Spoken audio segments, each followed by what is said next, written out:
Well, with me here, I have three panelists who, in themselves, have absolutely, we have somebody from the finance world, and she wields a lot of influence and power.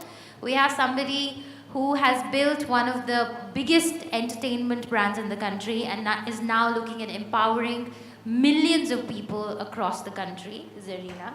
And then we have Pallavi Shroff, who is one of the most foremost lawyers in the country. And they've all battled within their spaces in what was considered traditionally a very solid male bastion. When this topic was given to me, I was really thinking hard about how can we tackle it so that it becomes, it is a hugely relevant topic, but we wanted to break it down so that everyone in this room has some takeaways from this conversation. So what helped me was this recent Airtel ad, which really captures what we are trying to also talk about today. I don't know if you all have seen the ad, but there is this woman in an office setup, and she's obviously very successful. It's obvious. She's bright, she's intelligent, she's ambitious, and she is talking to a colleague of hers and telling him that she needs something done. The colleague protests that the deadline is very short, but she insists that it needs to be done. After some time, the ad shows her going back home. She goes back home. She starts cooking up a very nice, a very elaborate meal for her family. Later, we see her showing that meal to her husband, who is that colleague of hers in office, through an Airtel 3G phone or something. And she's trying to convince the husband that he needs to come back home soon so that they can share this meal together. And he says, well, the boss wants me to stay back because she's given me so much work. So the wife, who's also obviously the boss, says that, well, tell your boss that the wife wants you home. Now, this ad has invited a lot of very strong reactions. There is a group of thought out there which says that, this ad completely reinforces stereotypes. That, yes, there is this woman who is working and is very successful and is doing everything that is required of her to be done. Yet, when she comes back home, she has to fit in and do what is expected of her, which is to look after her family. The second school of thought is that, well, for women, it's a pleasure to cook for the family, and what's the big deal? So we discussed this ad, and all my panelists also had similar reactions to it. Secondly, Indira Nooyi made a very interesting confession at an Ideas Festival last month, where she spoke about this interesting conversation with her mother, that when she got promoted and she went back home, she wanted to share this news with her mom.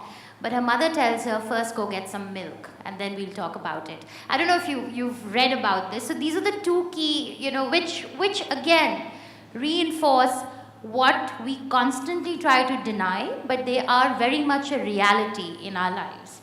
So let me begin with Zareen here. Zareen, you're representing the banking industry, and majority of the CEOs, women CEOs, come from the banking industry. What is it that helps? What is it about this industry that helps women go up to that level? And why is it that this particular conundrum between fitting in and ambition does not clash here?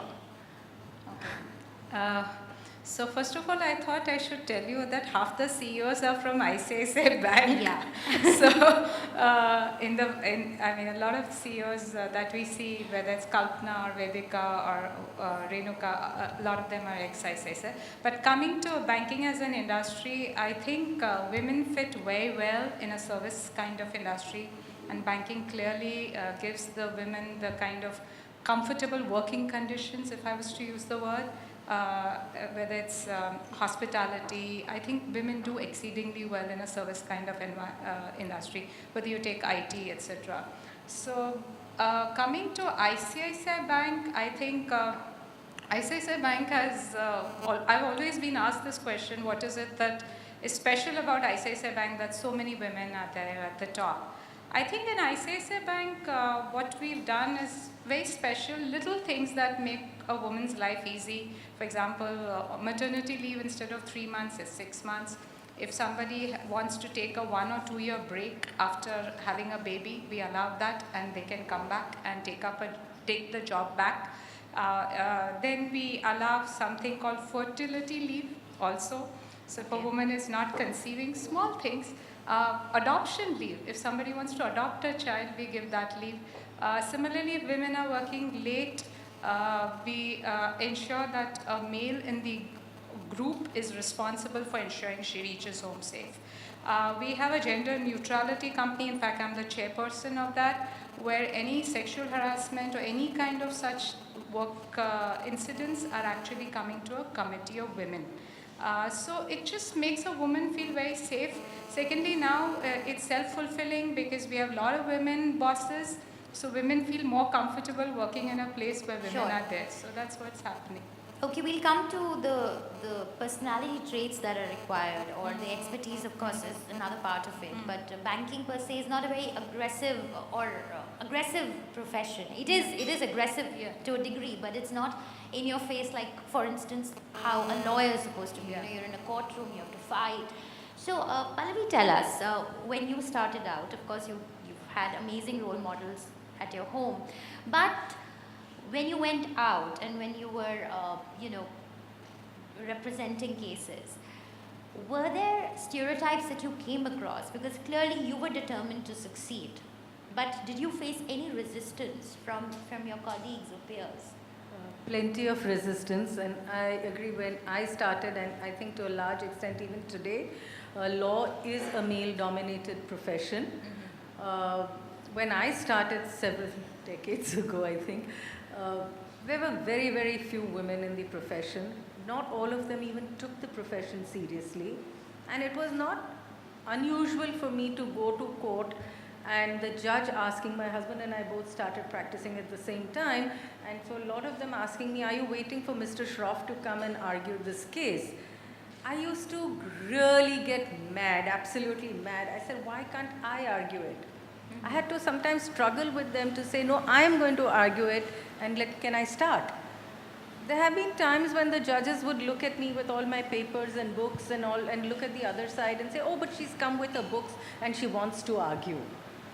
It's very, very, How long ago was this? 30 years ago. So it's it's far back, but not that far back that the Absolutely. people in my generation didn't experience it. So, or are you waiting to take a Passover or push the case back at the end of the list till your senior comes? And when I'd say, no, can I start?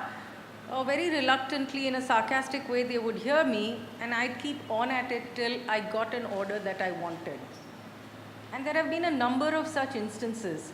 Most of the judges, except there was Justice Leela Seth on the other side, who within the first week that I joined the profession, I had to do a witness trial.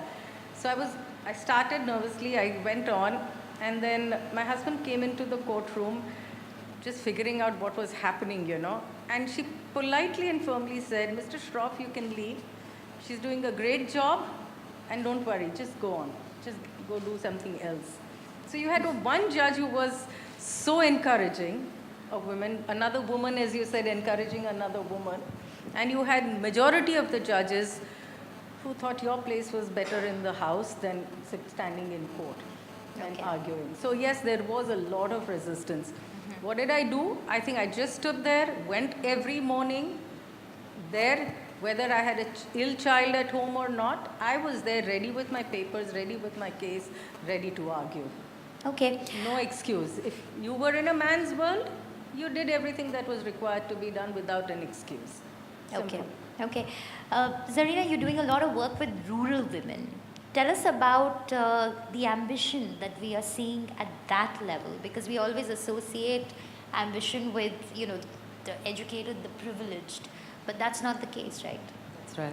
So I mean, a little about the work that we're doing with Swades. So basically, we want to empower 1 million lives every 5 years and lift them out of poverty permanently. And one of the examples I'd like to share is, and I've been doing this full time for almost 2 years now. Really, it's been the best time of my life. Loved every minute of it. So what we decided to do is try to figure out, I mean, if you flip the side, if you meet me and I give you my card, you'll see rural empowerment written at the back of the card. It's what we stand for. And what does empowerment really mean? 2-week gap. And I was firing my team that, why have you given them a 2-week gap? They should be going straight and starting their work. You won't believe what those ladies had done. On their own. They had, these are women, I'm honestly telling you, they never stepped out of their village. And some of them in the house. They had gone to the block development officer and set up 4 eye camps on their own without informing us. They'd gone and bought themselves beautiful uniforms of a beautiful pink saris, and it was just a spectacular. So there is something that, I think there's something special when you give a woman even the smallest opportunity. These are women who, even though they may be 7th standard pass, we had to take them, we had to check if they were actually literate, and then we had to train them for certain basic levels of literacy in Marathi and use them. And then you get these incredible results from the smallest amount of input. The output that you get is far exceeds our expectations. Sure. So, talking about societal perceptions, clearly we come across those perceptions at every level, right? Yeah.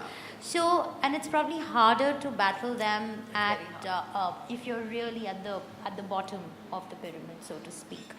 So, in your dealings, Pallavi, when you're working with younger lawyers, do you get a sense that women tend to hold themselves back because they want to fit in, so to speak?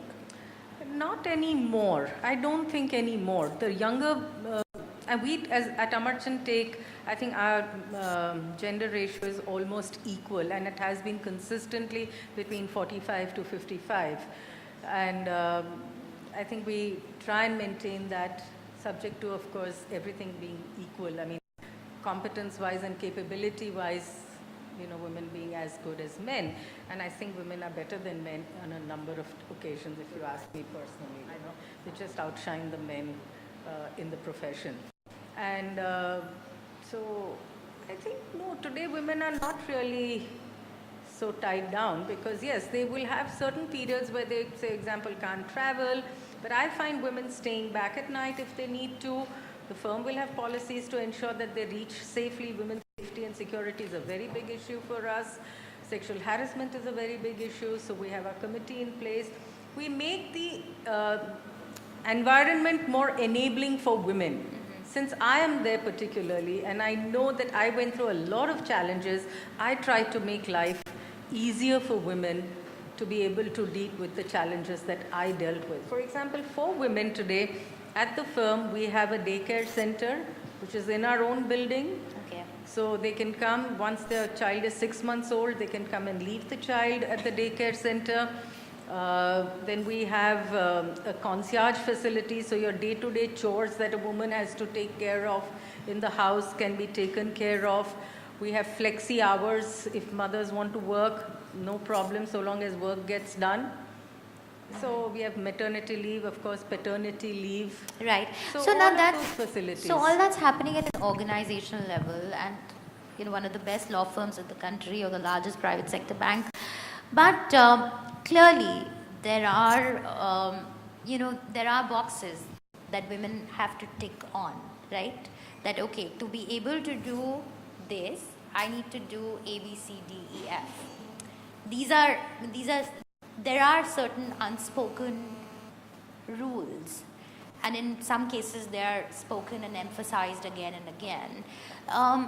Do we see that a genuine effort is being made to change that thinking? Like, for instance, is there some sensitization? I don't know, as in maybe sensitization is not the right word, but is there some effort being made to to make the male colleagues more aware, or about these nuances. For instance, like I'll just refer to that ad once again. Even though the husband did not demand the wife to cook, but she felt it was her duty to cook. So is there some effort being made in that direction, that demands on women are not, are eased out a bit? I think it's tough. I mean, the fact is, a working woman has to do more than a working man. She has to juggle, she has to multitask. It's hard. I mean, there is no question that it's harder for us when we are working women, because we have to manage something at home. And I think I think we want to do it. If I don't have a child of my own, but if my parents are ill, and if I have to go to work, I think the way to do it is really to build support systems around yourself at home. Massive support systems, so that you can deliver without a tremendous, I think your family really, really needs to rally around you at the times in which you need them. Like everyone says, how do you manage? How do you manage? In media, the hours are crazy. I'm sure all three of us share insane hours. There have been times, I'm sure all of us have done that, where for 3 days you just don't go home. You're working in the office, you're shooting, you're editing, or you're studying or fighting a case. How do you do this? It's not the colleagues at work that need to understand. They already understand. These women are bright, they're smart, they already got it. But at home, you need a support system. So work out your support system, whoever it is. It could be your mom-in-law, it could be your friends, it could be really good staff at home. Have someone you can fall back on so you don't panic every time there's an emergency, and it allows you to perform. These are the realities of being a working woman. Let's not shy away from it. There is a certain amount of guilt involved being a working woman as opposed to being a working man, and it's a fact. And I think it's been mentioned time and again. You read any book on working women. Let's agree that it is tough, and once we acknowledge that it's tough, we can actually start working solutions for ourselves. And I'm so happy that things, when I hear these, I think these are things that they're not small things, Zareen. They are fantastic, beautiful, inspiring things that you all have done to make women happier. When you were at UTV, is there a perception in your head that, okay, so-and-so would not be very good with a particular kind of a job, and that might influence your hiring decision? If you're required to work really late into the night, or if it requires a lot of travel. So the perception is that maybe women are not as good or won't be able to give the time. Does that out in your hiring decisions? Not at all. Not at all. Today, as I said, women stand shoulder to shoulder with the men in any at least in my organization. They take the challenges, the responsibilities, don't shy from it. Very recently this happened. I had a young associate who was due any day. She could have gone to the hospital from the office, and an urgent that she had been working on had to be filed overnight.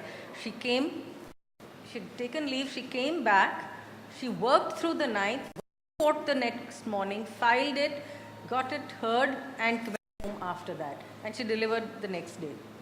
Okay. So this is the level of commitment young women have today. And this is like 2 months ago. So even in the bank, the sales job is actually given to the women also. And I myself have done rural business, which means traveling to interior areas. You don't get to see a loo for the whole day. So it's tough, but you're given these jobs and you have to perform. So. Absolutely. Okay. There is no shortcut. And I think there's one thing which Zareen added is to say that, a woman plays different roles. And speaking for myself, I'm proud and happy to play those different roles. Yes, it takes a lot of juggling, a lot of planning, but I don't want to stop being the mother, the wife, the daughter-in-law, the aunt, the sister, all of that. I think each relationship is special, and I want to live each of those relationships. So there's nothing wrong in trying to do a woman having to do all these relationships. It's beautiful. We just need to be able to handle But women should choice. I want I to think just- that's what we're talking about here. Women should have a choice. That you might enjoy it, but then there But might that be... comes from the house. It does not come in the workplace. it It doesn't. comes from home. Now, I just want to say something on that Airtel ad, by Sure, the way. sure. Yeah, In please. any company, you cannot have a husband and wife report to each other because of situations exactly like the ones that was shown in the ad. So that's the only thing I have to say about the ad. But it is absolutely illegal to have a husband reporting to a wife or vice versa for a variety of reasons. So I think Airtel needs to retract that ad because unless she's the entrepreneur, even then it's not really standard practice. Now in the case I work with my husband, which I did for 30 years also, and then it's a tricky situation, work with my which, husband too. which is another thing altogether. But it's not the workplace at which women need to demand equality. It is that the environment allows them to work with joy and pride. You know, also because we give up more, we want more from our work. We demand more satisfaction. Men and women work for slightly different reasons. I think, this is my personal opinion, that women work for money, but for satisfaction, for the pride in the work that they do, for the results that their work brings. Whereas men tend to work for money first and then for other things. This is my personal belief. I'm not against men. I'm very happily, I really love and respect men as much as I do women. I think there is a difference between men and women, and that needs to be Zarina, recognized. Since Ronnie worked together for 3 decades, was there a time when both of you had something very important to do, and you had to take a back seat because there was a compassion? You know, I have at to home? say that because I don't have a child, I think the answer to that is no. We've done it Okay. together. But I don't know what I would have done if Okay. I did have a child. I would have happily taken the back seat. You would. I think that is my only answer. I would have definitely, happily, and no issues taken it. Okay. But Well, I still work Yeah. 35 years and I still work with and I don't think I have come across a situation like that. In fact, at one stage I thought I should take a back seat. 2 female being in the forefront in life, I'm not sure how for a marriage. But it was my husband who encouraged me to be out there, to forge my own personality, to be myself, make a name for myself, and to do what I wanted. He was the one who kept pushing me, you have to do it, you have to go. there's a dinner party at home. Who goes back home earlier? Is it you or We both go back at the same time.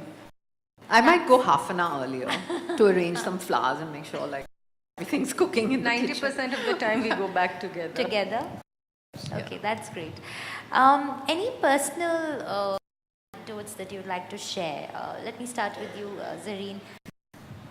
From the time when you started out, any resistance that you faced, maybe at home or at your workplace, or any difficult choices that you had to make? I have been very lucky. I had my mother and mother-in-law support me, so life was much more comfortable on the domestic front. The way I've compartmentalized my life is Monday to Friday, office, Saturday, Sunday for home, and it works quite well that way. In terms of difficult choices, often, I've missed birthdays of my kids, I've missed my own anniversaries, missed many things. In Monday is my New Year, and I'm told I have to attend a banker senior level, CEO level meeting, which I have to go to Delhi. So it constantly happens. And I think the family has been very considerate about it. Okay, so family support has been very important. integral. I couldn't agree more. Unless your family accepts and respects you for what you are and what you are there for, I think it's very difficult. But if your spouse, your parents are there one is a support system, but one is, for me, it's my husband who respects me, gives me the space, and says just do what you want, fly. I think that's important. Okay. Even in rural India, if you take the Swaraksha Mitras, they're supposed to work for 2 hours a day. Basically, they have to go door to door in their village and check on certain health attributes. And I mean, in doing so, they have done all sorts of miraculous things like saved lives, a heart patient, a TB patient here. it. So I ask them, and sometimes when there's a patient who's really ill, spend 6 hours in the day doing this. And these are all young women. They have kids, they have this. I'm going, how do you manage? She said, no, my mother-in-law helps me. My husband helps me. They're very proud of me. That's, You know? I'll give you an example of support and support system. When my older daughter was in 12, she was in the middle of the exams, and I had this opportunity to go to the US and argue a case before the US Trade Commissioner. Now, that's a very big issue for anyone to be able to go and argue before a US authority. I was in a dilemma. Should I go? Should I not go? She's right in the middle. First exam's over, and she had, another 5 exams to go. Should I go? Should I not? My mother-in-law who was there with me said, go. And both my husband and mother-in-law said, just go. We are here. We will take care of her. And you go. Can you imagine a mother toddling off to the US to argue a case when her daughter is in the middle of class 12? That in our times it was just unheard of. Even today, the kids go through more stress than the child. My husband and mother-in-law saying, just go. So Zarina, done a lot of creative, cutting-edge programming as part of UTV, and you've tried to portray characters which are away from the stereotypical, as we know them. So, what has been your inspiration, and any personal you would like to share with us? What do you need to do? So this would not be about women. This would be about, when you're trying to, actually we do the same thing at Swades, by the way. It's the same. I feel like I'm in the same career. What you need to understand is if you are, for example, making a channel for youth, created a channel called Bindas, so it's making a channel for young kids, children, created a channel called Hangama, or you're making movies, or you're doing social work, whatever. You understand your audience. I think both Ronnie and I have this thing where we talk to people and we can understand. So before they know this thing, we have already understood this is what they want, and we can sort of audience. It comes from your whatever you want to call it, consumer, community, target audience. If you love, know, and respect your audience, you can come up with magic. And it doesn't, and it doesn't mean, it's not for making films. I use the same techniques that I used to use earlier to understand my village communities as well. Okay. You know? So, in your careers, have you ever tried to fit in? And I want you all to be very honest. I'm too mufat to ever fit in anywhere. I mean, I can never keep my mouth shut. So let me give you an example. And it had nothing to do with women. I think that's just my personality trait. Mm-hmm. But it was in a room full of men. And I had just been asked to head the programming at Hangama. And after doing 20 years in television production, I was first time in a room, in a cola company, okay? It was a cola company. And there was a room full of men on this side, and a room full of men on that side. And it was my first big client meeting. I've never done a big client meeting, a sales meeting, actually. And so I was sitting there, the only woman, wondering, why are there no men here? But okay. And then suddenly I had not been properly briefed. I had just joined the day before yesterday in Hangama. And suddenly I realized, and I pipe up, for Hangama, which is a children's channel, there's me going, wait a minute, we are not taking a single rupee from a cola drink. And there's stone silence from the room, you know. They've been talking for about an hour, and I'm a very distracted person, so I don't think I'd been listening properly. And then I realized, oh my God, they want to put a cola drink on our channel. And I'm going, no way. And that has nothing to do with being a woman, but I was the only woman in the room by coincidence, and all the men were thunderstruck. Okay. Pallavi, any time when you tried to fit in? I don't think I've ever tried to fit in into a stereotype. Maybe I've never had the need to fit in. When women were not expected to work long hours and, you know, not be in the legal profession. I joined the legal profession. I just stood there every morning in court ready to argue and did that. I still work 15 hours a day. Not that after 30 years I don't work. I still work 15 hours a day. I travel more than 12 days a month. Just pick up my bags and travel as soon as I have to. I've worked on a Saturday, on a Sunday. I worked on Diwali day. I worked on every day that I had to work. Simple. Okay. So, All right, Never fit we'll in. open the floor up for some questions. Any questions from the audience? Anki over here has a question. I have a question for you, Pallavi. I just wanted to ask you, actually, two questions. How did you deal with the pressures of being Justice Bhagwati's daughter and Shardul's wife? Were you held to a different standard? Were you judged differently? And second, how did you differentiate and create your own style? I think it's not easy first to be Justice Bhagwati's daughter. He is a giant in the field. One of the reasons I didn't first want to do law was I didn't know how I would end up doing law. What would I do if I didn't succeed? The fear and of living in his shadow. But so I came into the legal profession as a shroff. I think that was a good thing for me. Before people knew who I was, they started accepting me. And ultimately, if you're not good, they throw you out. I mean, really believe that at the end of the day. They come to you once. If you're not good, they don't come back to you another time. Today, clients are very, very savvy. Yes, but it's still awesome that people, my father's retired more than 30 years ago and people still adore him and admire him. Today, it's a matter of pride and I learn a lot from him. He is a role model for me. Yes. So I think I learned from that. Secondly, being Shardul's wife, Shardul is equally a giant in the legal profession. And I think the mutual respect that we have for each other and the fact that he does non-contentious work and I do contentious work, I think that also helped me to sort of make my own space.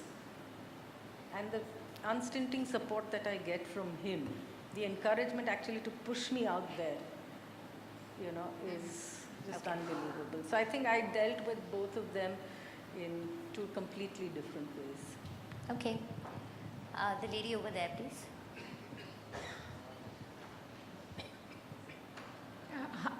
Hi, this is, I think, lesser towards women my generation, probably slightly younger. When a woman misses birthday parties and exams and New Year's, and it's a big sacrifice. When a man misses birthday parties, New Year's, he's slacking. He's not involved enough. Okay?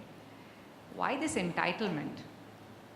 And with due respect to the rural woman, I think the entitlement is coming from the urban woman.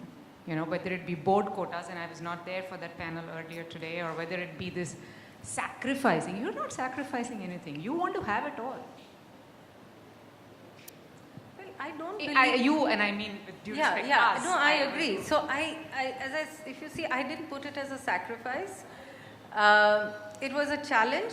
I didn't know how to deal with it, but I had the support system that helped me to deal with it. No, I completely appreciate it. It's not about the panel, and I think I'm just making an open statement. Yeah, I agree with you. Yeah, it's not, see, every working woman goes through pangs of guilt, and it's not unusual. All of us go through it, and we live with it, we deal with it, we try to do things differently if we have to, but that's life. It's okay. We're Anybody very good at else? multitasking. Our brains are wired like that. So our brains are actually wired differently from men's. You know that. Sorry? No. No. I think No. still women are better at multitasking than men. Not feminists, but that facts are facts. They do. You're right. Yeah, practice and our brains are also wired. It's just that we just have to multitask, and I think it's very difficult if you have kids and you want to pursue a career, and if you have a husband and a lot of who is pursuing a career as aggressively as you want to, so you do have to take a back seat or have to work that extra hard and do all the stuff which just makes you just be there. It's not that you're shining or anything. You just have to survive in that environment. Agreed entirely. Josie over there. Yeah. I'm not so sure this, feeling guilty and other stuff is exclusive to women. My daughter is sick today and I'm worried about it back home in Delhi. Just to make a point, just last week, this guy called, I forget his name, he's the CEO of MongoDB, a database, a $1 billion company in America. He quit to spend time with his kids. So I kind of agree with what Beena is saying there. But he's an exception. There are a lot more Yeah, so- women who will so- quit their jobs to be at home. And Yeah, So- all that I'm saying, Shweta, it's changing now. And, It's changing, yes, It's, yes, of it's course. not as black and white. which is why the entire outrage over that Airtel ad, because it just reinforces some stereotypes that we think should change. Yeah, it just depends on the way you see it also, Shweta. So anyway, go on. It's not me, it was. Excuse me, Sorry? can I ask one last question? Yes, please go ahead. I'm taking a cue from what Zarina said. Because women go in for a job satisfaction, do you feel somewhere that we get differently treated in terms of rewards, recognition, compensation or something of that type? It's illegal. It is, I but think, but that does happen in most organization. There is a lot of subtle distinctions that get made between men and women. If there's a traveling job, women are not given that traveling job. You could be getting a raise to the next position, but that would involve, say, travel. It would involve a transfer, and somehow instinctively women don't get offered that job. So there are these subtle, challenges, biases, and things that women do face. It's not Maybe that also some genuine difficulties and just. No, but it's for I think the choice should be left with the woman, whether she wants to take it up or she doesn't want to take it up. But not making her that offer is not fair. Sure. The gentleman over there. Hi, I'm Neeraj from India Today. I head marketing here. Just a question really on the fact that, if there is a certain perception, have you ever felt that women had to compensate for that perception, be more aggressive than they are, or kind of show that they're more aggressive than they are, to compensate against, what is perception, and perhaps at times overcompensate? So your views on that. I don't think so. I think if a woman is competent, I think it's very soon that the people around you recognize that and respect you for that. You don't need to be aggressive to prove a point or to prove yourself.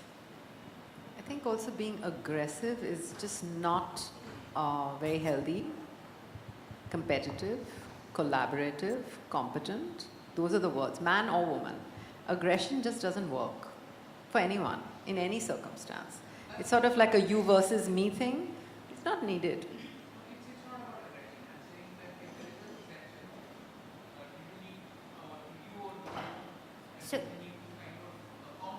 So essentially his question is that because there is a perception, like for instance maybe a woman will not be able to travel or if she has to work late, so do women tend to overcompensate because they want to fight that perception? Today may or may not be. Maybe there was a time when we did sort of do more than we should have. I mean, I don't think it's more than we should have done, but a lot more. Like when I started the profession, since there were very few women, to establish credibility for women lawyers, one certainly couldn't come back with an excuse of saying I have a sick child at home. I mean, it's genuine, but I just couldn't come back and said otherwise I would be sort of bracketed as, okay, she's not taking the profession seriously. Very, very difficult times to have an ill child at home, work through the night, you know, with the child in your lap, and then still go to court in the morning and argue. It's not easy, but one had to do it, you know. And so, yeah, we do compensate in those ways, because if you are ambitious and you do want to work, you will not, your standard will not come down. You will not compromise on your standard. I think that's one thing that all of us here would have in common, Okay. that you will not let your standards come down at So any cost. quick words of advice, really quickly? I think one should believe in oneself, and I think very often women, I'm reminded of Cheryl's Facebook's lecture where she said that very often women don't sort of negotiate or don't negotiate their salary, do many things because of self-belief. I think women should just believe in themselves and think that they're as competent or as good as any other men. So. Okay. Can't think of Selena? anything right now. No, but I mean, I think I love the believe in yourself bit. I also think this whole business of being competitive, you know, the world is actually moving away from being competition, the whole word of competition, to the word of collaboration. And in that world, I think women have as good a chance as men, because you're collaborating not only at work, but at home, with your kids. I mean, you know, it's just a whole ecosystem of collaboration versus competition. And I think the world is moving in that direction. It's good for women, it's good for men. Yeah, I think apart from, first is your own self-belief and self-respect, because there are a number of factors, events that keep popping up at different times in your life that sort of make you feel, am I doing right? Am I over-ambitious? Am I doing this correctly? I think always keep belief in yourself, know what you want, and just go for it. Okay. Just go for it. Great. Thank you so much. It's been a fantastic session, and if there is one takeaway that I've taken from this is that, as Pallavi just put it beautifully, just go for it and develop an ecosystem around you to support yourself. And the encouraging thing is that things are changing. Yes, societal perceptions do exist, but there is a change happening, which is very encouraging.